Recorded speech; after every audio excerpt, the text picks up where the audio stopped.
વાલિયામાં 5 વર્ષની બાળકી પર દુષ્કર્મ આચરનાર 51 વર્ષીય નરાધમ ઝડપાયો છે।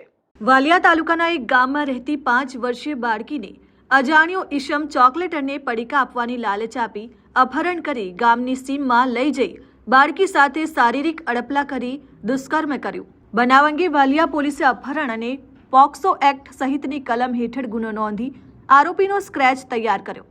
લોકલ પોલીસ એલસીબી અને એસઓજીની ટીમો બનાવી હ્યુમન ઇન્ટેલિજન્સ અને ટેકનિકલ ઇન્ટેલિજન્સની મદદ વડે સુરતના માંડવી તાલુકાના વાગનેરા ગામમાં રહેતો 51 વર્ષીય રાજુ શાંતિલાલ ગામિતને ઝડપી પાડી વધુ તપાસ હાથ ધરી છે।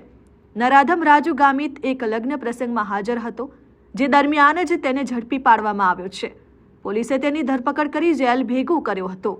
14 अप्रैल 2026 को हमारे यहाँ एक पॉक्सो और रेप की एफआईआर दाखिल हुई थी, जिसमें एक छोटी बच्ची जो कि 4 साल 11 महीने की है, उसके साथ में आरोपी राजू भाई शांति भाई गामित, जो कि बागनेरा मांडवी का रहने वाला है, जिसकी उम्र 51 वर्ष है।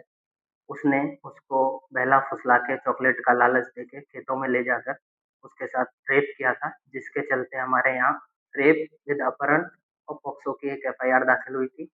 चूँकि आरोपी वहाँ से भाग गया था, तो हमें आरोपी नहीं मिलते, हमने एलसीबी, एसओजी और लोकल पीआई के नेतृत्व में 6 से 7 टीमें बना के विभिन्न गाँवों में जाके युक्ति प्रयुक्ति पूर्वक सर्च करते हुए और हमारे ह्यूमन इंटेलिजेंस का यूज करते हुए आरोपी को आइडेंटिफाई किया और कल पूछताछ के दौरान उसे यहाँ बुलाया, जिससे कि उसने ये गुनाह करना कबूल किया।